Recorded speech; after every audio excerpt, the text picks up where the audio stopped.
Hey y'all, welcome to another edition of Amsterdam Talk. I'll be your host, Rod, tonight, and we in season 2, episode 12. And tonight I go all the way to the West Coast, to the Yay area, to the Bay Area, where they yell, yay, yay, yay. I go and get Miss Norrell Wheeler to come Hi, in tonight everyone.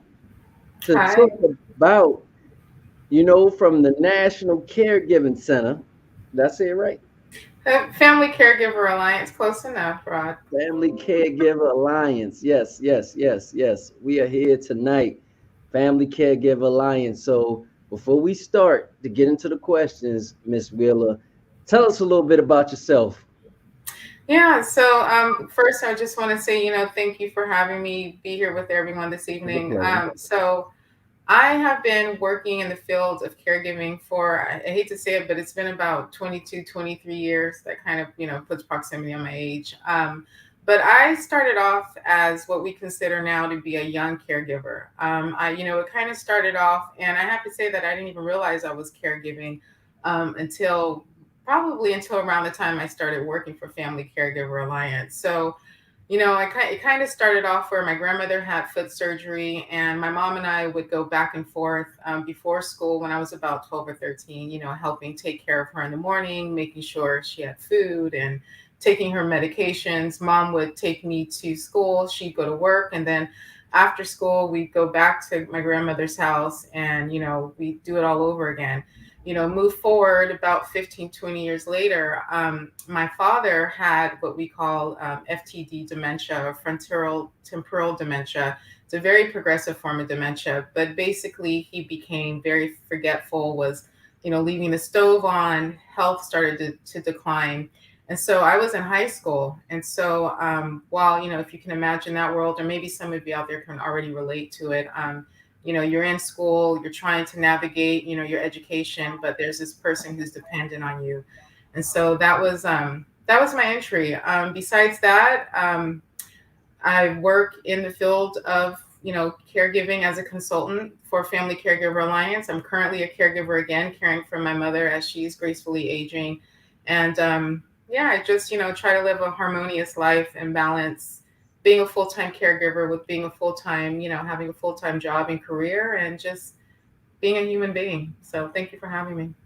Okay, okay, okay. I get it. We all try to live a harmonious life. So, we got to ask you, are you from the Bay Area or you just moved, I relocated? am. It's there's not too many of us left, but I am a San Francisco native. Born in San Francisco, raised there until I would say about 10 or 11, and then we moved to the peninsula part of South San Francisco and that region of the Bay Area. But very historical family. My grandmother actually started the one of the community centers in this area called Bernal Heights. If there's anyone out there from the San Francisco Bay Area, you might be familiar with Bernal Heights. But she started the neighborhood center, and it was because my grandmother had 10 children, and grandmother being who she was, a lot of kids who came from outside the immediate vicinity, who were growing up in like the projects, but were going to school and after school programs in Bernal Heights, they would come by my grandmother's house and she would feed them and give them clothes, and like the clothes, extra clothes from my aunt and my uncles. So she started the community center there, and also used to be what we now call a lobbyist, and she would travel to DC and put a real political stamp on the needs for more food and education programs and work programs for the parents in San Francisco.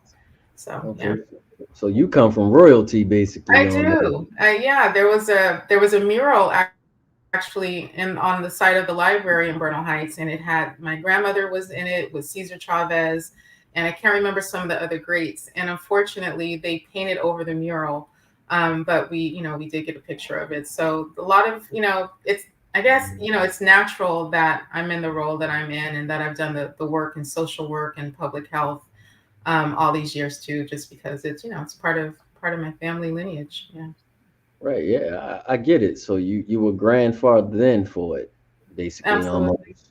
So, Yeah. for those out there, We want to know, when should you start estate planning? Like, when should you start planning these situations? Yeah, so when we talk about estate planning, it's really about like long-term care planning. So I'll use it in that aspect. And what I think I'll do is I'll also just kind of, when we talk about long-term care planning, it's really about these important documents that a person should have to kind of prepare you for the future. So, if you don't mind, what I'll do is I'll talk to you guys about what those special documents are. There's about six or seven, and then I'll explain to you what happens, if you don't have these important documents. So there was a study a few years ago, and it pretty much said that about 80% of us in the United States, we consider, long-term care planning, like having, those documents like your will, your Okay. living trust, etc. But only about 30% of us actually go ahead and actually complete those documents. So it's not too many of us, and as we all know, we're facing, the aging process, and you really have to make difficult decisions when it comes to like planning your future. So one of the documents is what's called like an advanced healthcare directive, and that's the form that gives power to a person that you designate to make those, difficult healthcare decisions for you, only if you can't speak for yourself. You may have heard the term living will or durable power of attorney for healthcare, right? Well, break that down, because I don't mean to interrupt you, but break that No, down, because we all don't know. absolutely. I know what a living will is, but we all don't know what a living will is. Absolutely. Hold in there, just hold on tight with me and I'll get to it. So, Got you, got you. the Advanced Healthcare Directive, it's, each state has one, but they're worded a little bit differently. But if you say you live out of state, you can still use, the Advanced Healthcare Directive interchangeably between states. Hospitals, as well as like, doctors, they have the form to help you complete it. And, basically everyone over 18 should have one. So kind of want to go back, Rod, to your original question is like, when should you start planning? In a realistic world, I would say as soon as you turn 18 in a day. I mean, but that's just Okay, not realistic for all of us, right? okay, Um, the Advanced Healthcare Directive, what it does is it often it's used to help decide, on like feeding tubes or ventilators and like other treatments when you're at the end of life, or when someone is, unconscious. And you don't need to have it notarized. Some of these forms I talk about, you do, but this is one that you don't. So what happens if you don't have one? Well, doctors basically do everything that they can in their capacity to treat your condition and keep you alive. Sometimes, if you've ever, unfortunately been at a hospital, and you may hear a doctor say something like, my staff, went above and beyond. They'll use this term like a heroic, by heroic means to basically sustain life. Basically, those are the cases where, a person doesn't have a living will or an advanced healthcare directive, and so they do their, their best efforts to keep the loved one alive. okay, The second form that you should, kind of have, if you think about it, it's what's called a POLST, and that's POLST. That is the acronym for, it's called a Physician's Orders for Life Sustaining Treatment, and it replaces a form called a DNR, Do Not Resuscitate. So a lot of us have probably heard of DNRs, or maybe not, but usually, if you or your loved one have, it's like usually a yellow or a pink form that they say, put on the refrigerator. And if 911 is called, they'll usually ask you for it to see if a person's non-responsive, if EMT should, do like CPR, type of thing. But basically, the pulse, what it does is it allows individuals with like life-threatening illnesses to decide with their doctors what treatments they would or wouldn't want, and since it's a physician's order, no one else can contest it, basically. okay. And so, like I said, it's helpful if 911 responders come, and they want to know whether or not CPR should be Right. performed. If you don't have it, then 911 is required to do everything they can until they transport you to the hospital. So you were mentioning like what's a will? So a Hmm. will basically, that says how your estate or money and belongings are to be dispersed, to family, friends, or even organizations after after you pass away. It's also called a last will and testament, and each state again has a different laws about estates, but most states honor out of state wills.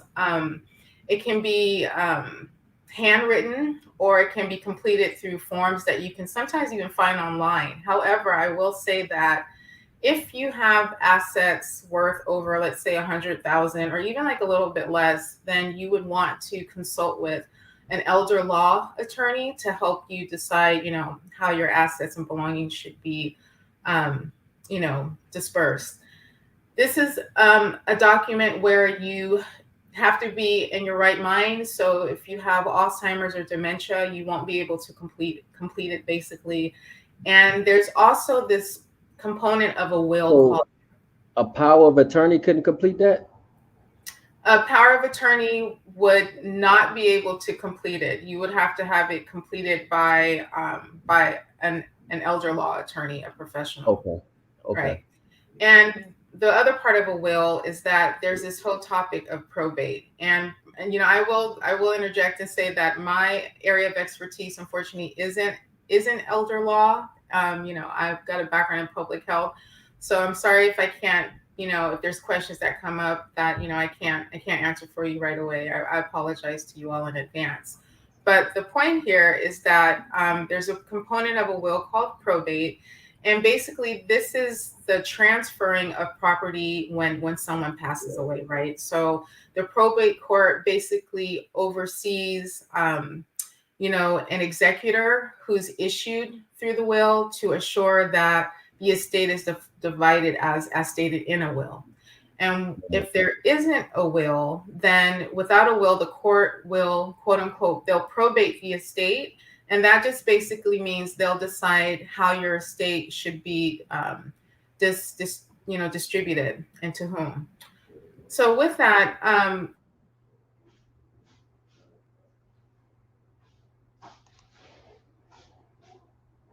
You still there with me, Miss Willa? Where'd she go? Oh man, we having technical difficulties out there tonight. Um, she'll be right back with us in a second. I wish I had, yeah, her camera froze. I wish I had something to put on right now, but I don't because this is a serious topic that we're talking about caregiving for elderly, sick, or disabled people at this time. So, I know a lot of us have, elderly, sick people in our families, or even disabled children or adults that we need to care about. So, this is a very interesting topic. So, I'm hoping Miss Noreen Willer can come back, and finish our information that we was given to us right now. So it's difficult for me to hold this part down because this is a very sensitive topic that's in the Black community as well. As far as just caring for someone. Normally we may just put a person in a nursing home and go from there. I mean, but then we have some that just decide to just say, hey, let them come home and transfer from, I mean, transition to, the afterlife and the house. But we want to make sure we are able to give, our mothers, fathers, our children, grandparents, or whomever, a situation that we can be able to prosper with them.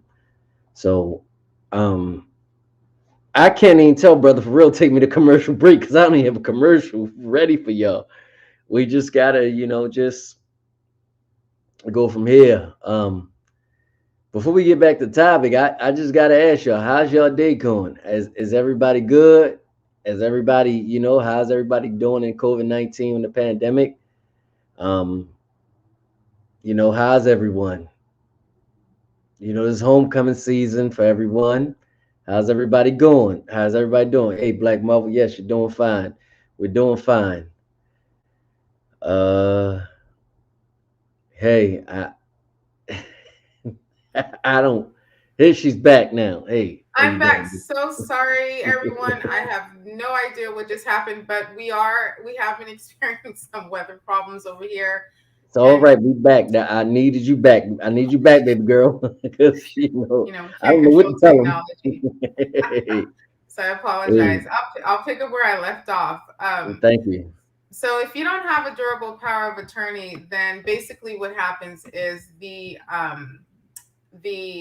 court will come in, and a judge will have to basically appoint someone to do so. And in this case, it may mean that you'll have to be conserved, or for example, someone will have to be appointed by the court and to oversee your care and your finances. And there are fees associated with this. So I want to segue too, because there's about three more types of forms I'm going to talk about. But one set of forms is it has to do with like final arrangements, right? So Okay. we all have an expiration date. That's just the way life works. But final arrangement forms have to do with deciding whether one should be, if you want to be have a cremation or a Hmm. burial. And a part of that is also letting the family know, and also to let loved ones know about your wishes regarding, let's say for example, organ donation or any special arrangements. These are things that should be put in writing, and you should also delegate to someone that you trust very well to know where these documents are. And then the thing too is like, make sure you have a discussion with your family members you know about what these wishes are, because the more you can do to prepare your family as well, the better it will be for them, so that there isn't a lot of confusion or a lot of family conflict.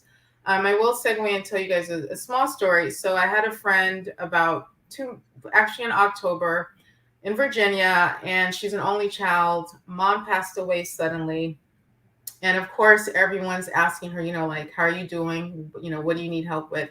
And she told them, and she told me, she says, Narelle, she says the best thing my mom could have done for me is she took care of everything. So her Okay. mom basically had put in a binder everything from where the plot was for her burial plot, to all the way down to the gloves that she wanted to be buried in.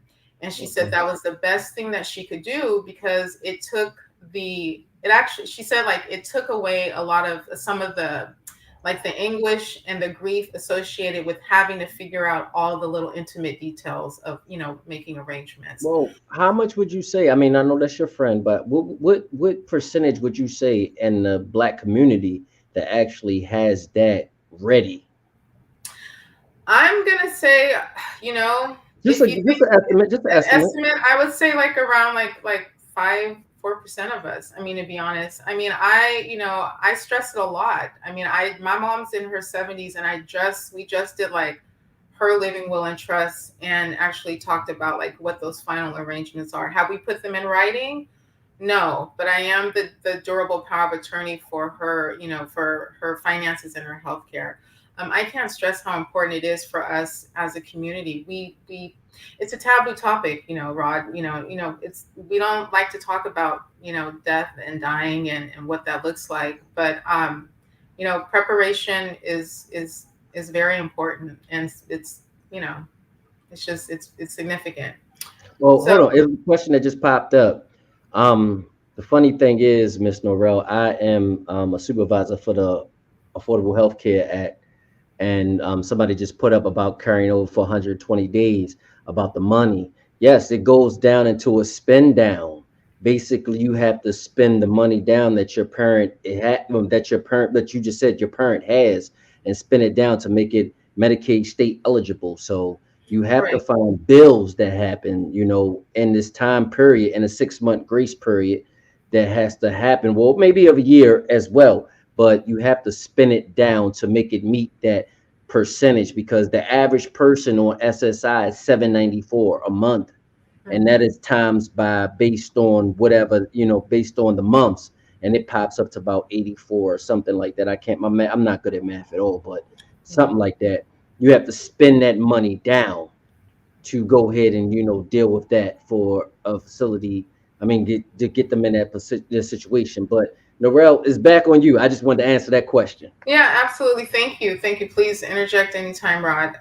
So if you don't have, your wishes arranged, what happens is that families often end in conflict, right? About what you would have wanted, right? And so you Right, want to avoid that. Okay. And then the other thing is that the law can actually determine who has the power to make decisions if it's unclear of, or if there's a conflict. And let's say there's a lot at risk as far as like assets and estates. I'll mention the trust. So these are, this is another document that we talk about having.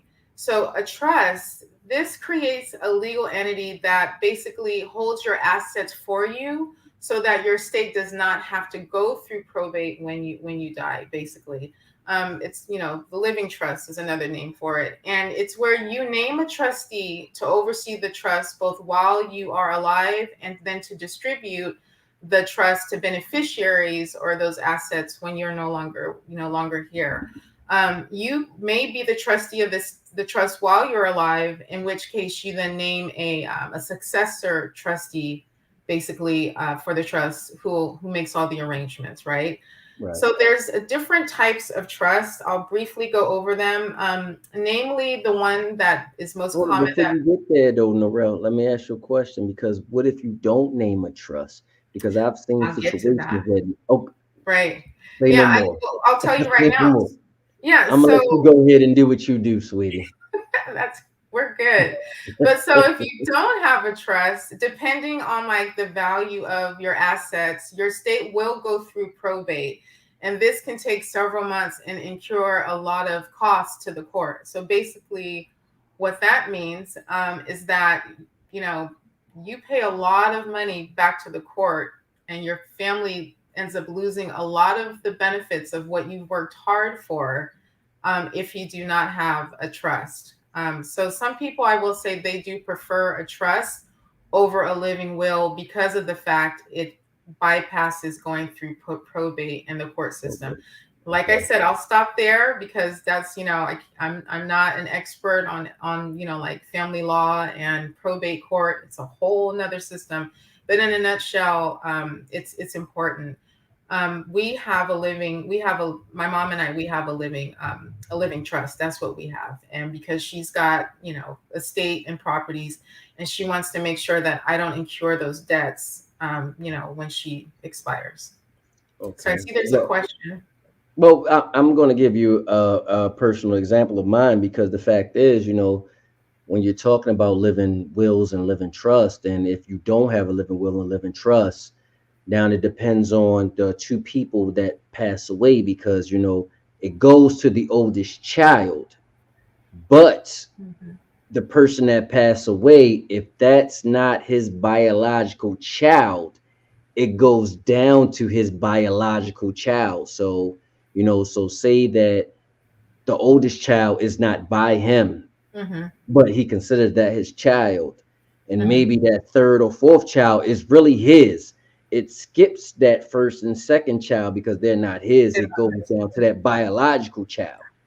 Right. Unless he's legally adopted the offspring. I mean, and that may just be California law, but we have a law here where if the child is like adopted through, it's they're the couple's married and they both have children from, other spouses, or, but they adopt that person, then they're entitled So to the benefit. one of the questions was, what about the flip side? If this was where the caregiver dies,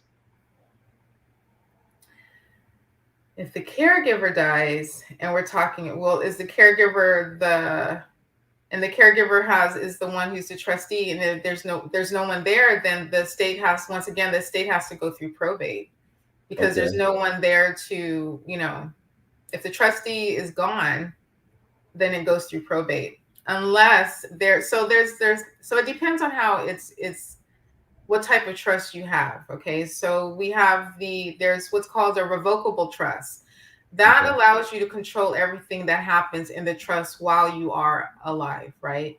The Got you. irrevocable trust, it cannot be changed without the beneficiary's consent. So in my case, my mom and I, we have a irrevocable trust, meaning if she wants to change anything in it, she has to consent me because I'm the beneficiary, right? Right. There's so many different trusts. So, for example, there's what's called a special needs trust, and that's a trust that can be delegated to someone who has a disability.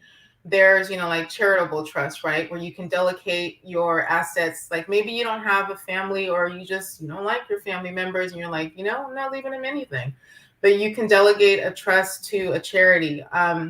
There's what's called a bypass trust, and it's irrevocable, and it's where it passes on to the spouse and then the children at death of the spouse, or the parent, the second person. So once the second spouse is no longer here, then the children, they benefit. Or you have, it's called a generation skipping trust, and that allows grandchildren to directly inherit without paying taxes too. So, it's there's just so many different types of trust there.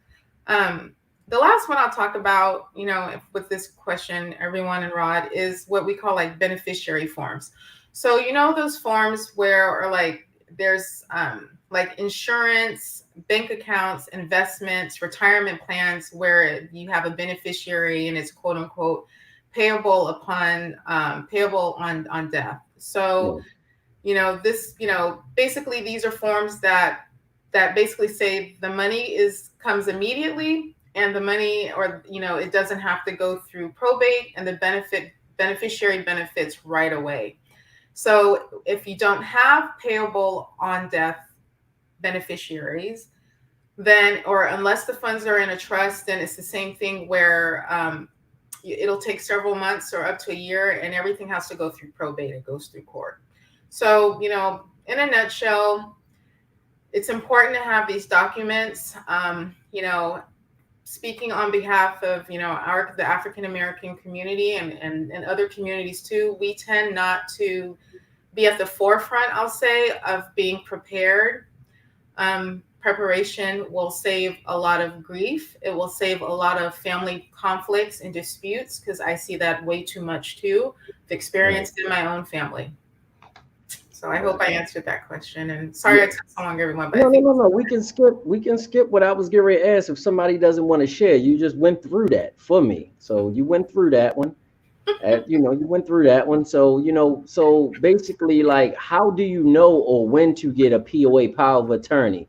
Should you or not? Or there other options? how do you know when to get a POA? You know, it really depends on the person. Like it depends on you, like what, understanding like what your financial and your health history is. And also knowing, like, kind of goes back to what I said at the beginning, like these are decisions that are hard, like life-changing decisions that we make.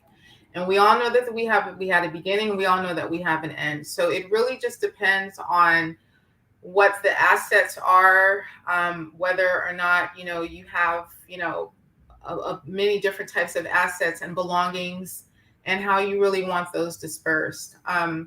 I think everyone should have a durable power of attorney for, or a power of, you don't have to have both either. I should say that some people just have a power of attorney for their healthcare decisions. Some Hmm. just have delegated someone for their finances, or durable, which is for both. So it just really depends on like what your situation is, and it's tailored individually. And I'll say, consult with an attorney, if these are the questions that you're having. Consult with them early on. It's better to be prepared and get your questions answered. Okay, I got you. So, why is it so difficult to find out what options you have when seeking services for a loved one? Well, you know I'm going to say, I don't think it's like difficult necessarily to find out the options for services. I'm going to explain that what I think what it is that caregiving is seen as an inherited like expectation in most cultures, right? That's carried out over a lifetime. So, we Right. start off gradually with like the little things. Like in my case, for my grandmother, it was as small as like, I have to say, you start off with, honey, can you read? Can you read? Who's this mail piece of mail from? I can't see that, Right. clearly. To, can you take me to the grocery store? I don't feel safe driving anymore. To it, can you take me to doctor's appointments? Then you find yourself advocating and asking questions about why I noticed, she's taking these medications, but she's, something's not right. And you keep going. And before you know it, you're in this, lifetime trajectory of caregiving without even knowing that you're caregiving, right? So I think sometimes the condition isn't diagnosed until it's too late. So we see that Right. happening too. So you end up like not wanting, not seeking services, or try, or even like exploring what your options are for yourself or for the loved one, until the person's later in it, stage, or in the final phase of a diagnosis or a disease. And this can also make it hard to get services that could have been, in place all along, right? um, I think there's not only the issue around services for the care recipient, so the person with a diagnosis, but also the services for the caregiver, and either the acknowledgement that you are a caregiver starts too late. So you don't even know, what to ask for, or who to even ask. You simply don't know where to go and where to ask for help. So, those are some barriers. Let's say too, like even barriers in services for people, regarding like resources. We can then, talk about like sometimes it's even like our socioeconomic factors, how those play in part to, understanding what resources are there and what are not there. So sometimes it's just barriers to resources that affect us, and our education and knowledge around the resources we have, or education and knowledge around like the diagnosis, right? So if I don't understand that, what I'm seeing isn't just, like in some families will say, oh, remember how Uncle so and so used to ask, oh yeah, he's just crazy, or Auntie so and so, oh, she was just a little crazy. Not Right. necessarily they're crazy. They may have had dementia and signs of Alzheimer's all along, but how do you know? You don't, sometimes we just don't know. So, I, and when you're new in the role of caregiving, that's another thing. You just don't know, you don't know where to go and what to do. I personally can say that I didn't know I was a caregiver in my young age. When I was taking care of my father, I wasn't given, it's now a title, right, that we place right. on those of us caring. And it wasn't, there was no title for it. Um, Family Caregiver Alliance was birthed the same year I was born. And I'm from San Francisco. And I tell you guys that I didn't know anything about Family Caregiver Alliance. There was no one coming to my door supporting me, helping me take care of my dad. I had nurses coming in the home, in home support services here and there, but no one told me about, as a caregiver, what was available to me. So, these gaps remain. It's still a political factor too. Politics and finances and money play into it too. So, I, I definitely got you. So, where do you recommend people to start when they find out they need services? Like if they have a family member that dies and mhm. they were the primary caregiver for a disabled or sick relative. I'm gonna say like you really want to, check with what's available in your state. And like I stated earlier, some services, or maybe I didn't say it, but some services are only available based on the specific condition one has. Um, for like income benefits, there's a couple of websites. I can, write these down in the chat at the end, but one is, and there's a reason why explaining these to you guys at first. So one's called benefits .gov. It's a list of like social services that are offered by the government, and then there's another one called benefitscheckup.org. There's also the National Council on Aging. So the reason why I'm telling you about these specific, agencies is because can be a good place to start to kind of narrow down like what services you need. So the first one that I told you guys about, benefits.gov, I went on this website, so I'm not going to send you somewhere I haven't gone myself and or referred other people to, but it does take about like 30 minutes, 40 minutes. But what it does is it starts you off, asking you those general demographic questions, and then it segues and gets a little bit more like detailed to wean out what areas may be impacting your loved ones, the person you're caring for their life. So around food, social services, maybe Medicaid, Medicare, etc. And then what it then does at the end, it'll ask you, do to if you would like to save it or print it out. My suggestion would be to take a look at the two different government websites, print out those forms because they do take time, and then take that information and that they provide, and you can call it what's called. Each county has an area agency on aging, or AAA. Yeah, You take agency and disability. Right. You take that information, contact them and say, look, we've done like we did our work, and this is where we are seeing that we need support and help in. Taking that to them, then your county should have specific resources available that they can then refer you to get you some help there. I'm trying to think. Another place to look at is honestly is AARP. Now, my mom in my 40s, and she had said like, hey, I got you an AARP card. I was like, I don't need AARP, like that's for like the 60 plus. It's not. It's for us middle You age. still in your 40s? Oh You yeah, lying. 40. I just turned 44, you guys, October 20th. Yeah, go Libra. Happy birthday. Thank you. But yeah, AARP, it's another significant resource that we don't, we may think that it's just for one population, but it's not. So you know yeah. And other place you can look at are your NGOs. So depending on your diagnosis of the loved one, there are agencies that specifically work with your the disease that the loved one's diagnosed with, like traditional like Alzheimer's Association, the Diabetes Association, etc. Contact them, and they too have resources and can help you get started. But if you take anything away from this question, really, it's make sure you have a template. Make sure you know what those services are that you need. These two, the government agencies, are a good place to start, just so you get an idea. And then things evolve from there. You start asking more questions, you get more resources, and hopefully you get those questions answered. Okay, got you on that one as well. So what's the best way to go and accelerate the process of obtaining services? Yeah, I think to answer this question, it's about voicing your opinion and advocating. So speaking with or having a meeting with the primary care physician or a nurse practitioner overseeing your loved one's care, and ask for referrals. You can also ask to speak with a social worker. Say if they've been admitted to a hospital, there's social workers slash case managers. Ask to speak with one of them. Self advocate, and don't be afraid to use your voice. Another option that in some scenarios is helpful is to hire what's called a geriatric case manager.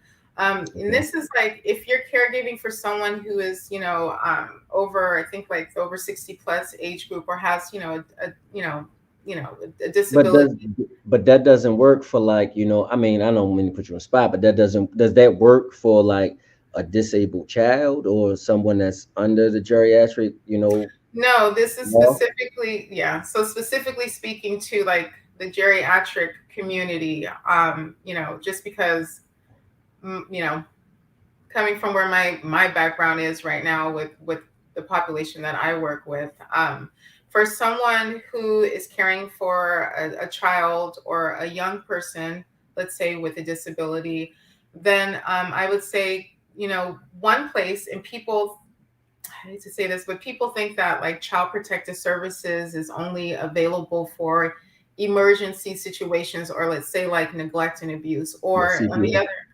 on the other end, let's say an adult for adult protective services.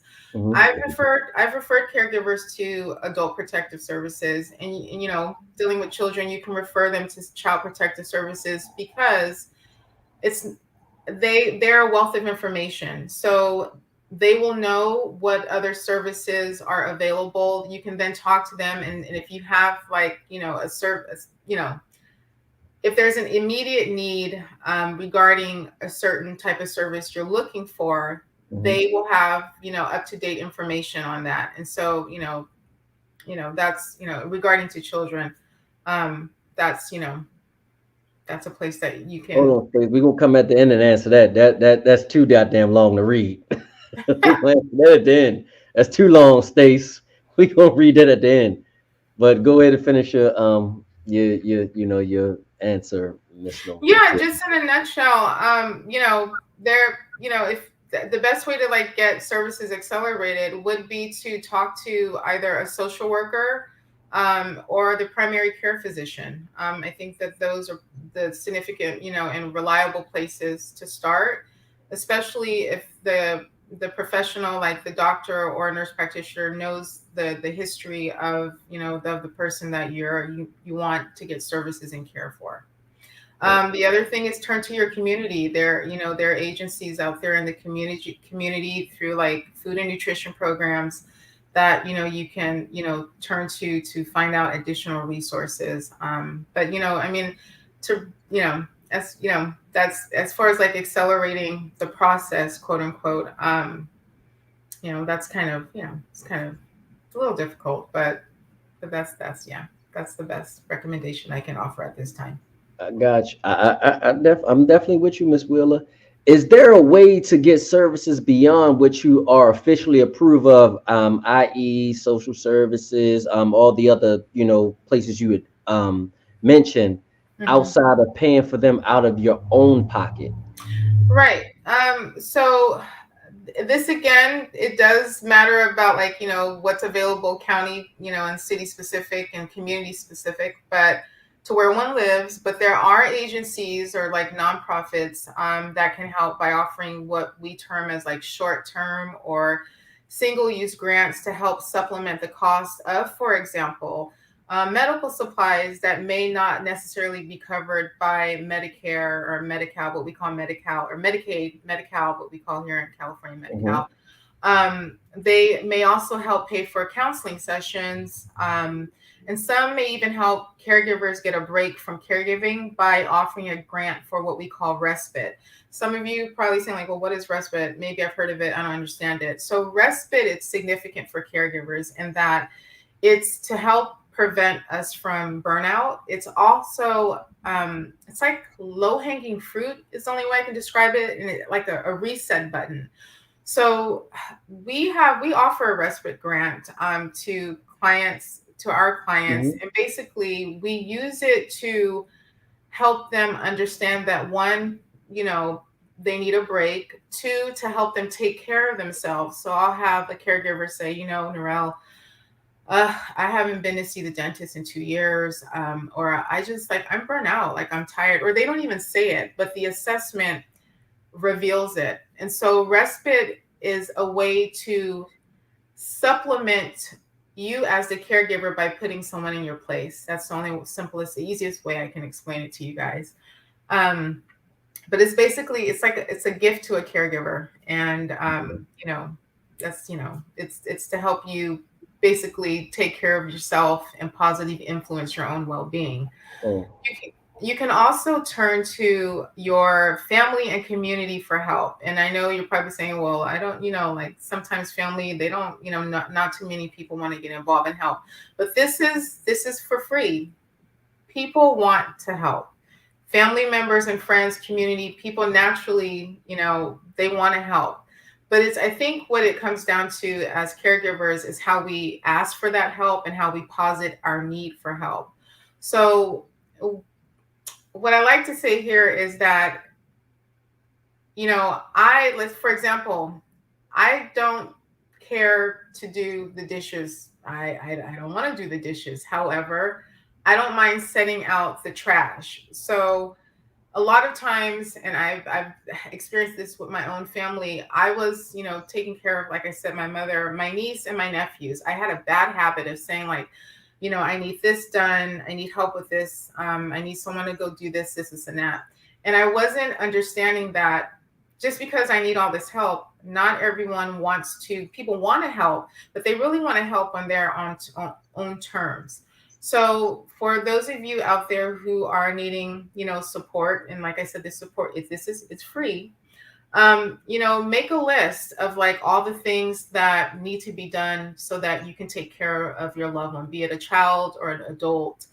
And then reach out to family and friends and let them choose what they want to do to help you out. Because, like I said, maybe I don't want to wash the dishes, but I don't mind stopping and dropping in on my way to work to like set the trash out or put the trash bins in. I don't mind going to get groceries, but I'm not going to be doing laundry. Does that? I hope that makes sense to everyone out there. Um, but yeah, this is one way to, outside of paying for help, rely on community and loved ones. Okay, but I want to get to Stacy's question. Hmm. What about resources after death when it's not clear what a deceased family member's assets are in totality? My mother-in-law passed away last month and did not leave all her financial information. Beneficiary inheritance complied. I'm on a scavenger hunt to track down all her assets. I'm getting random bank statements that put puzzle pieces together. Okay, so tell me what the question is again, Rod, because that was a lot. All right. Well, she basically said, what about resources after death when it's not clear what of deceased family members' assets are in totality? Okay, so like, where do you go to get Right. support to help find those resources or those Right. assets, right? When Right. everything's so fragmented. Um, I mean, realistically, I'm going to say, first of all, it's a lot of work. There is no cookie cutter approach to it. It's not easy, but as far as there being like a resource that's there, you can consult again with an attorney. You can consult with an attorney, an elder law attorney. As far as resources, it's one would have to be like calling Social Security office. It's really going to be, it's a hard question to answer, just because it just depends on like what those gaps are and what's missing.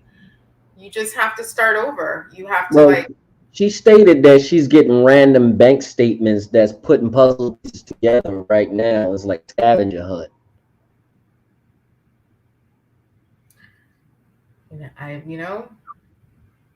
I can't No, answer. I mean, I'm just saying this is what she just asked. Yeah, yeah. I mean, it is a scavenger hunt. So it's really, unfortunately, there's no way to answer that like a concrete way. It's being in the trenches. It's the long hours of like making the phone calls and working with the agencies to try to put the pieces together.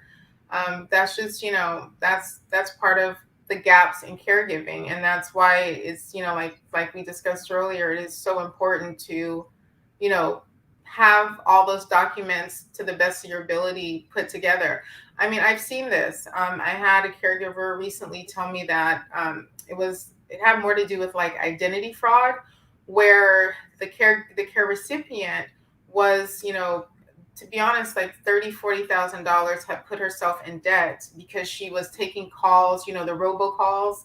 She had been giving away money, and the Well, caregiver. that just popped up right there. The people with dementia will hide stuff from you. Oh, absolutely, right. And so it's a they'll hide things from you, and then if you ask them questions about certain things, that can even like push them away to the point where they won't even let you in the front door. They can see you as like the quote unquote the enemy. So the only way that I can think of like mitigating that, one is to get power of attorney if you can beforehand. Be prepared to be told that, well, if they already have dementia and they can't make a decision and decide, who should be over their estate, that then most likely you won't be able to be the power of attorney, in which case you will then have to go through the court system to get a conservatorship or become the executor of their estate. That again is like a lengthy process, but there are elder law attorneys that can help you go through the family court system to take care of that. Once you have, let's say, the durable power of attorney, or you become executor of the estate, then you have the authority to then call, say like the banks, to call the credit card companies, to call those, the notices that you're getting, and you'll get like a document where then you can like, send to them and show proof that you're the executor, to help mitigate some of the financial or other problems and burdens that come along with someone not sharing all their personal information with you willingly, let's say, and two, having dementia or some other type of memory and cognitive impairment where they're not sharing upfront with you the information. It's a jungle, and I went through it personally, so I know what it's like. Yeah. I got you. I got you. I mean, we're gonna go ahead with it. So when changing providers, is there a minimum notice that you're required to give your current provider that you want to change? So I'm gonna say, like, if it's related to abuse or neglect, then no need to give a timely notice, right? So if it's a hired caregiver, for example, that you're paying for out of pocket, the best solution is to have a contract with them and and stipulate what your reasons would be for termination, right? So key here is preparation, and perhaps that it's indicated that it's a quote unquote at will position. Hmm. Can't really give legal advice on that because I'm not a labor law attorney. But I would say that, if you want to change your providers, you're within every right to change providers for yourself or for your loved one. If you feel that they're not getting the services rendered to them that they need, or you just don't, if there's like just, you just feel like their needs aren't getting met, change, So right? does this fall under the same category if you feel a provider is mistreating your loved one or violating laws or anything in the process? Who can you report those to, and how do you file a complaint against a provider? Right. So if you suspect something's wrong, then it probably is, right? It's okay to report a concern and be wrong about it. It's better to be wrong than to not report it and something then happens. What if you're not wrong? So you can do a couple of things. You can, again, call or contact, either if it's a minor, child protective services. If it's an adult protective services. That's where you would want to start. You can also bring this up to individuals and organizations who are what we call mandated reporters. So that could be a teacher, that could be your primary care doctor, a nurse practitioner, any other professional who is mandated to report incidents or suspicions of neglect or abuse. And each city has a different method of reporting, so just be aware of that. I think I mentioned this earlier. I call them sometimes just to consult or see if something is reportable, and more than times not, they'll tell me to go ahead and do a report. I understand that totally. So, Miss, thank you, Miss Wheeler. You came on, I did. and Woo! I see you sweating over there. But you didn't reach the part of the program where you're gonna sweat a little more. Uh-oh, here we go. I'm ready. Yeah, I'm trying to get it, brother, for real, and put it up. I be damned, it's get ready to happen if I can get it to load up like it's supposed to. Come on, file, load up. You Okay, so know, explaining me, I be damned. So I'm giving a. How does this work, you guys? Because I be damned is basically we get some. I've have a whole list of people in my phone that sent horrible dating stories, and okay, I pick one each week to tell on the show. I recap what they tell me, and you just break it down what you saw, where the problem started at. okay, So I'm trying to get it to shoot up, but it will not come on like it's supposed to. I'm looking at it, but it won't load up. So it's like, hold on, what are you doing? Like, I be damned, why you acting up? This normally happens once a week when I be damned doesn't want to come up, and I'm going to force it to come up as normal. So, but you definitely gave us insight on how to care for a loved one, which I is hope I definitely did. needed. I Oh hope man, so. thank you for definitely coming on and giving us that. Anytime, you guys. Absolutely anytime. Anybody got any questions out there? Because I'm getting ready to load up I be damn, and you know how I be damn goes. I be damn And I'd be is damned, not. the reading is so tiny. I'm sorry, I can't. I wear reading glasses, you guys. I Yeah, can't. yeah, I be damn. What's This is crazy today. ah? What's my favorite song to sea walk to? You know what? I have to say I'm a fan of Lil Wayne. I don't know why, but that's I love him. I love his music. So anything by Lil Wayne is, Let me that's my see if thing. this works. Can you see that? I don't see anything. You don't see anything? All right, so that must No, mean it just didn't come through yet then. So let not me yet. save it again. Let me save it again and make it come through. So you see walk into Little Wayne. I understand that out there. I'm And sea if I walking wasn't to Lil doing Wayne. and if I wasn't doing this tonight, it will pop up like easily. Like when I'm just sitting here playing around with it, it pops up. But tonight is acting really silly tonight. Like, come on. That's all right. I lost reception for what, like 5 or 10 minutes. Oh no, that was cool. I talked about nothing, but just try to keep them into it, as much as I can. But come on, I thought she was going to say E40 or Yeah, corrupt. I thought she was going to say E40 or O. That's right, Come on, E40. I'll be Yeah, I damn. like Come E40 on, too. man. I do. Yeah, I'll be damn is I'm acting more of an crazy East Coast tonight. It person. normally pops up. It normally pops up by now. It just pops up, but it ain't popping up tonight. Uh, and once I start telling the story, that's when it's going to pop up. I'm just curious, how many of us are here tonight? Do you know, Rod? We on Facebook, we on YouTube, so we are everywhere tonight. So it's like, I really haven't tallied up the numbers until I actually see it at the end of the show, Okay. and then we go from there. Let me see if I can get it back up one more time to go from this route. We're gonna download it again, Oh, okay, and then thank we're you. gonna speed it up. Yeah, I don't know what's the numbers tonight until I look at it, but I know you definitely gave insight to, what people need to see. All right, now let's try this one more time. Let's go from here. All right. I don't know if you can see this. It says it's sharing. Can you see it? Nope. But you probably can hear it. Can you hear it? I can hear it. You can hear it? Yep, We well, that's I what we could probably hear going it. to do tonight. Oh no, it's there we go. I told you to come through when I need to come through. I can't hear it. No, I'm It's a getting to black see on that. screen. Yeah, it's coming now. Uh-huh.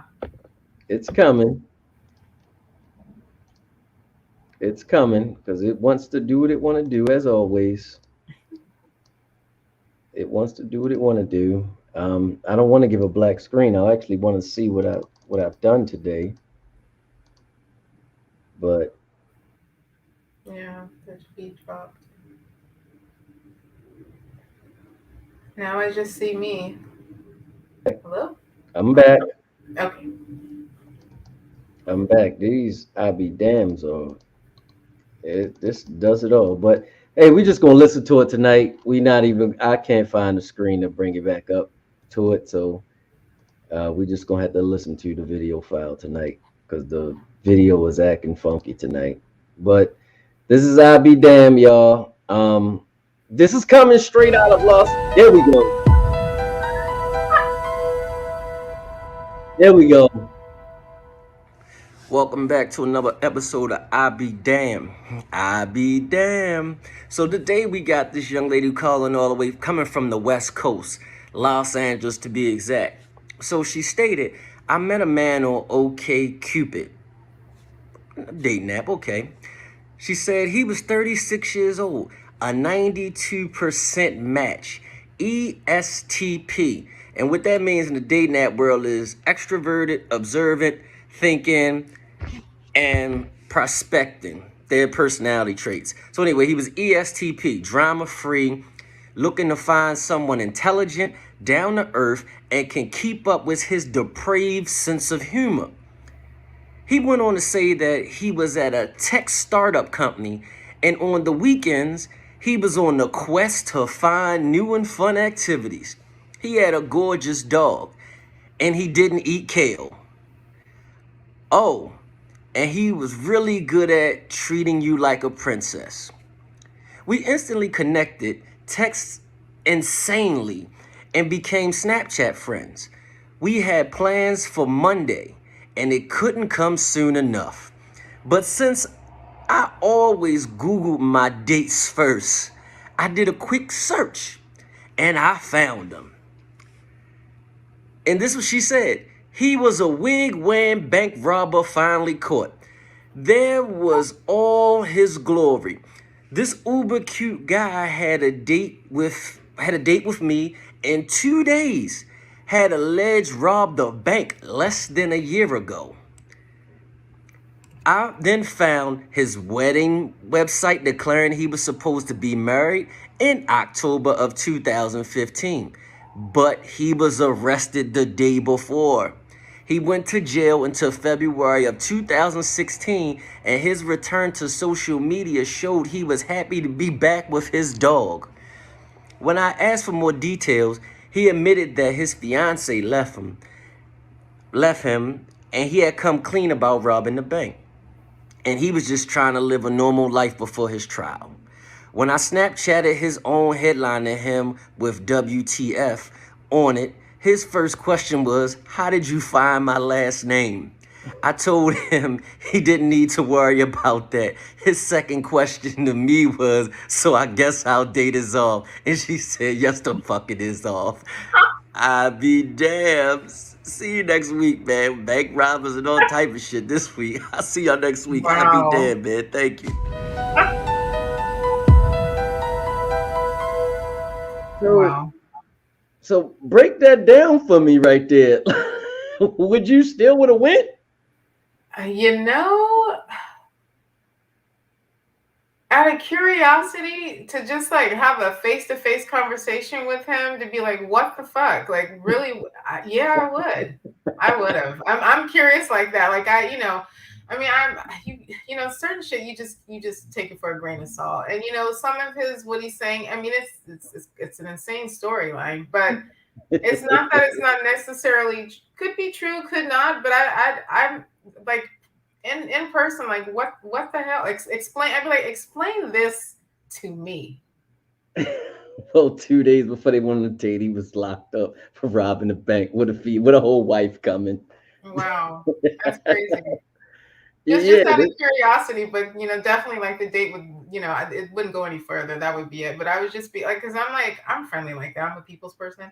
I'm just like interesting. Explain this shit to me, and then deuces, like that. Okay, okay.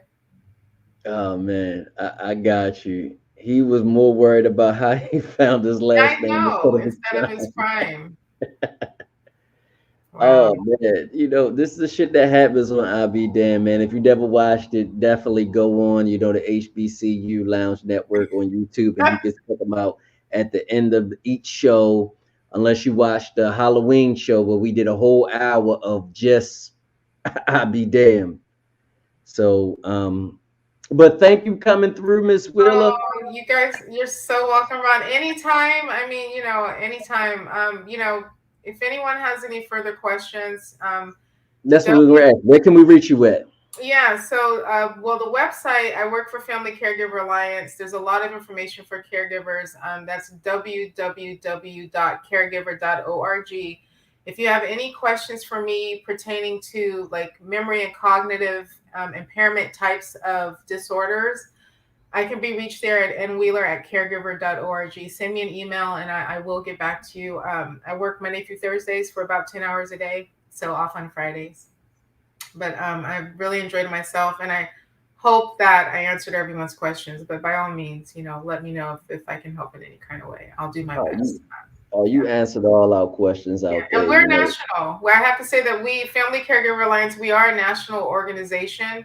So if you guys check us out on check out the website, and if you have any caregiving questions, we do have two wonderful staff members who will try to get back to you and answer those questions. We're here to help. So and yeah, do whatever I can to support my community. Love you all.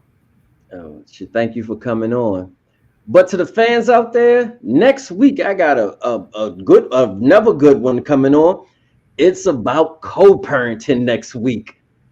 I will see you guys about the good, the bad, and the ugly about co-parenting. And definitely, I got I be damned with that one coming for co-parenting. So, Miss Wheeler, thank you for coming on. Hopefully, you tune in next week about co-parenting. I You absolutely will. know, definitely, you all. This is my house, but you're always welcome. Thank you so much. Thank So you, we would everyone. definitely would love to bring you back if we have any more questions. Well, if they hit me up with any more questions, I'll definitely bring you back. Okay. But definitely, I will see you guys next week. Same time, same place, same channel, co-parenting. I'll be damn 9:55 next week. And I know y'all probably was looking like his shirt keeps saying you're killing me. You're killing me, Smalls. If you've never seen the Sandlot, that's what my shirt says. You're killing me, Smalls, tonight. Thank you. And thank you, Miss Willa, for coming on. And we appreciate you for letting us know, how to deal with a elderly, disabled, or sickly person. Absolutely. Anytime. Well, thank you, everyone. I'm going to sign off. Good night. I'll see y'all next week, Amsterdam. Well, I forgot what the hell are y'all. And I'll see y'all next week. All right, brother, for real. We done next week, 9 p.m.